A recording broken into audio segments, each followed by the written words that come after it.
What's up, guys? Welcome to Daily Dose of Reddit. This is your host, Zach, and today's subreddit is r/TalesFromRetail.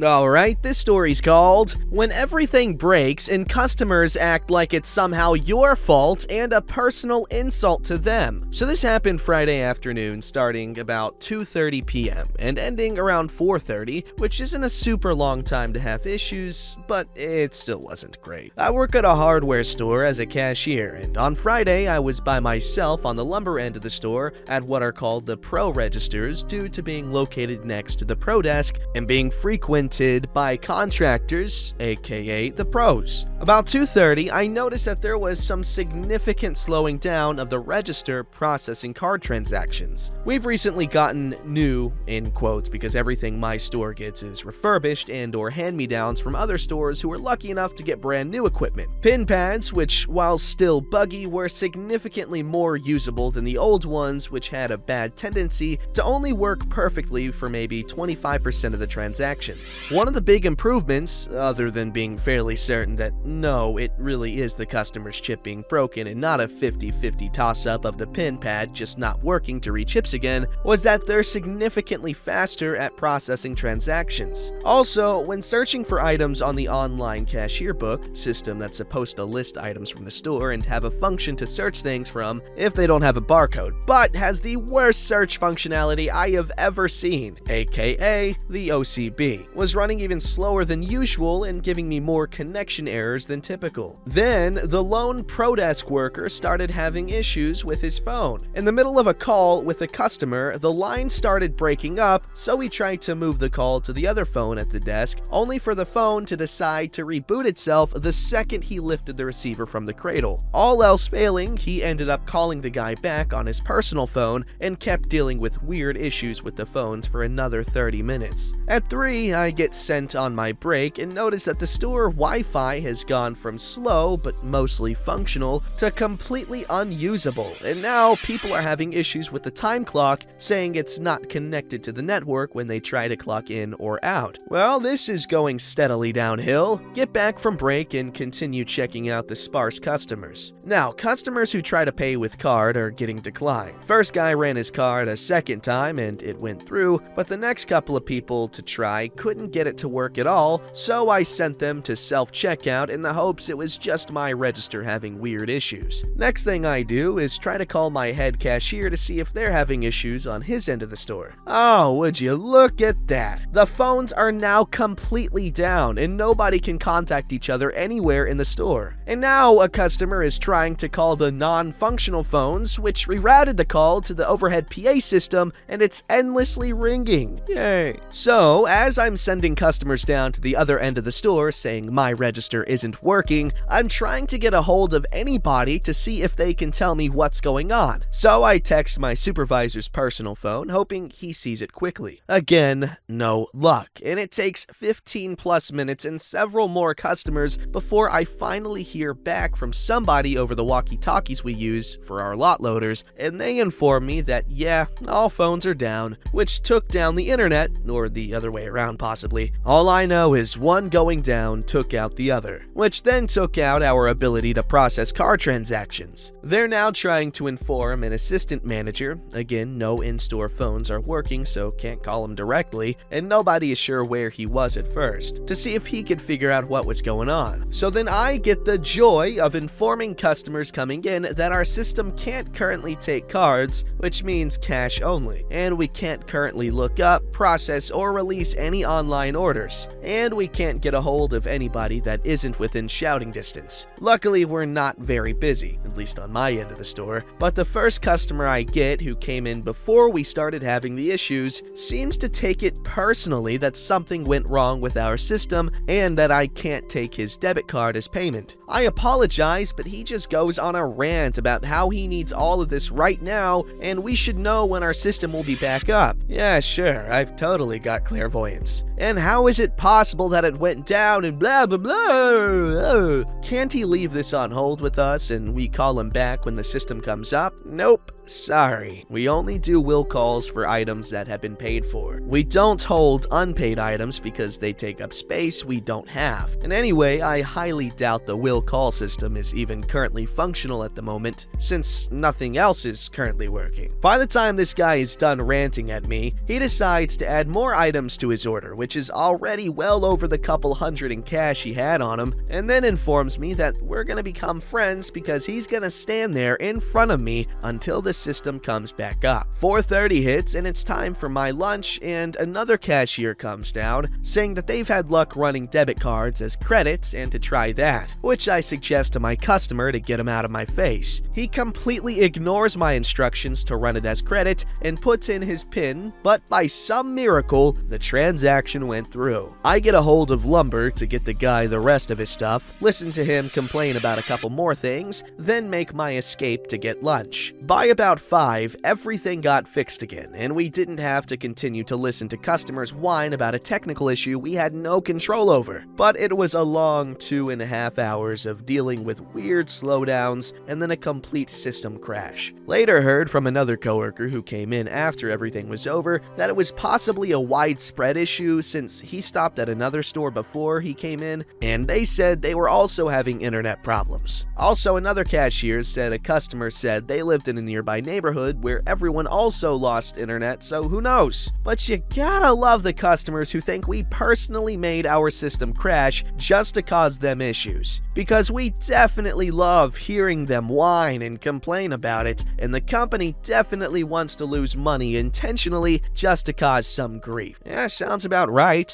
That's how I operate when I work anywhere. I cause as many inconveniences as possible just so they never come back again.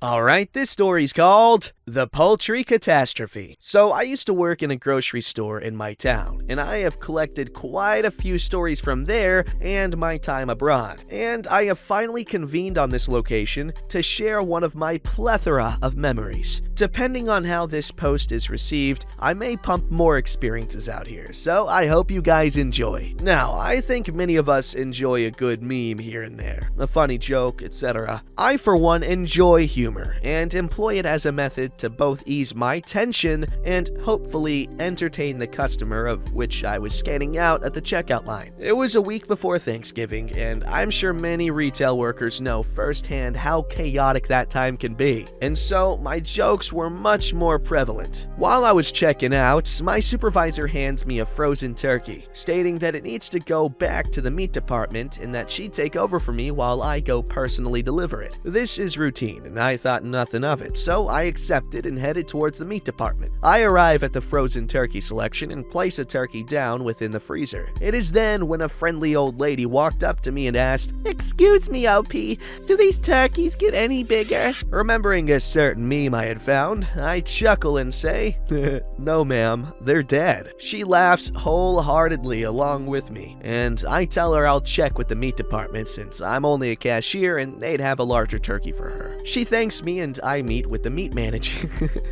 I meet with the meat manager in their cooler and tell him about the customer. I then retire back to my post on the checkout line. Now, after this, I hadn't thought anything of this little interaction. I would have forgotten about it altogether if it wasn't for my manager calling me to her office to talk to me. Apparently, my joke had gotten a complaint from a customer. The customer had told my manager that my joke about dead turkeys was insensitive towards the animals, and that I wouldn't be making these jokes about people, so why should I with turkeys? I totally would, by the way.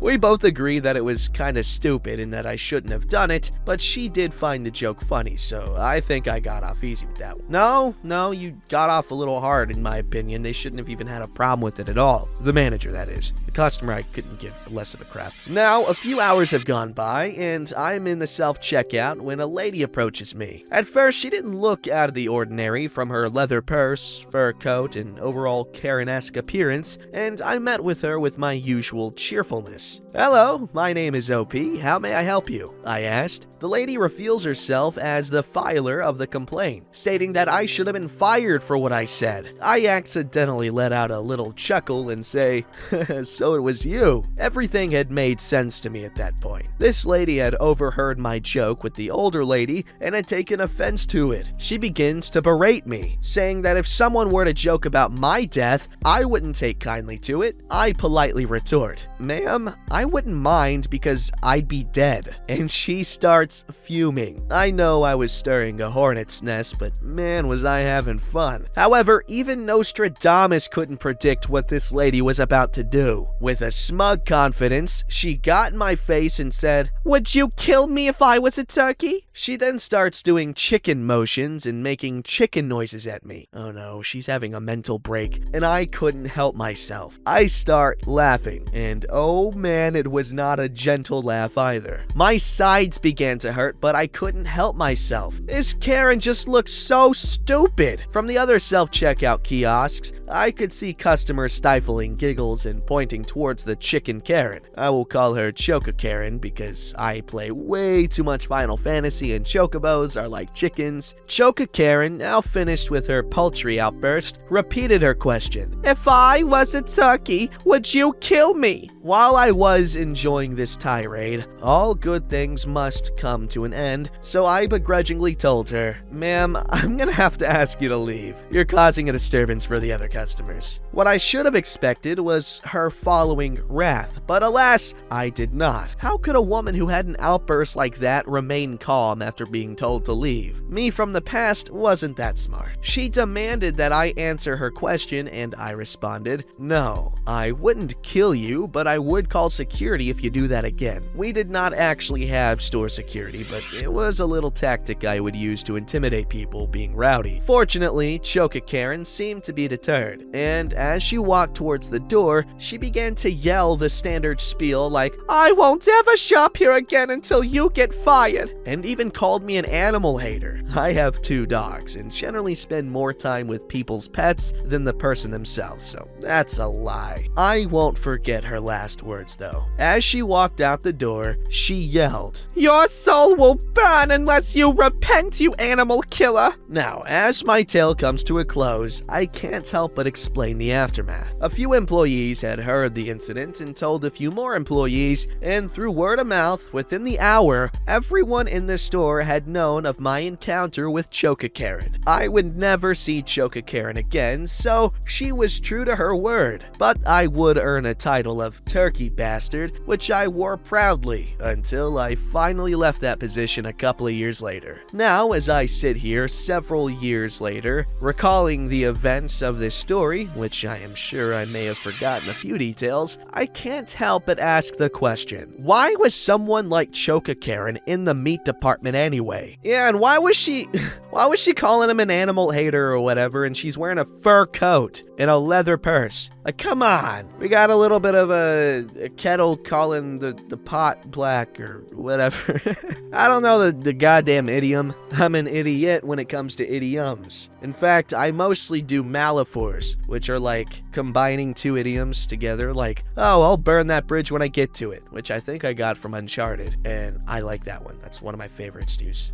Alright, this story's called The Worst Return Ever. Sorry for formatting posting on mobile. Background. I worked for over 6 years in a big box retailer in the southern US. 3 of those years was in a supervisory capacity over the cashiers. This also included making decisions on questionable returns. This story is from my supervisor days, and it is about 2 years old. One day I'm working, and at the customer service counter we have 2 ladies. Crazy Couponer 1 and Crazy Couponer 2. They bring in multiple shopping bags full of over-the-counter pharmacy stuff, makeup, health and beauty aids. There were hundreds of individual items. As per policy, they have 5 receipts for these items. When we look at the receipts, all the items being returned were bought with coupons. As per policy, we had to refund the price of the coupon as well, meaning even though they did not pay full price for the item, they got the full price back as a return. What? Normally this is not a problem, but these ladies had hundreds over 5 transactions. And because of the departments they were from, most of the items had to be tagged to be processed as reclamations. They could not go back on the shelf. Now, for those of you who think that's not so bad, it took me and 2 customer service workers over 2 hours to process all this. They were scanning and I was tagging. We ended up with an entire cart full of merchandise that was going to be thrown away way. I was worn out by the time this was over, but I definitely feel like we were used as a bank. Even when I asked management, specifically the manager over protecting our assets, including money, she said we had to follow policy and our hands were tied. Edit. Thanks so much for your input. I do want to clarify that this happened about 2 years ago, and as far as I know, no one was punished for what happened. Another thing, these returns had taken away time that could have been spent on other customers needing to do returns, as these customers took up both of the registers and made it harder for us to help other customers. Also, I knew there was going to be a problem right away and asked management's input, and they told me to go ahead. Also, QR/malicious compliance. I even asked Asset Protection Manager as a second opinion, and they also told me to go ahead. Edit 2, please do not try this at any stores. 1. This happened 2 years ago. 2. Could be considered illegal depending on local laws. 3. Most stores are probably wise to this scam by now.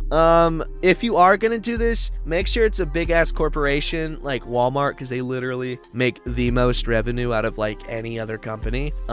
So yeah, but just try not to be a jerk to the workers, because this is actually pretty cool. I'm not gonna do it though. I'm too freaking lazy. It's free money. I'm still too lazy. Don't forget to like, subscribe, and hit that bell to never miss an episode.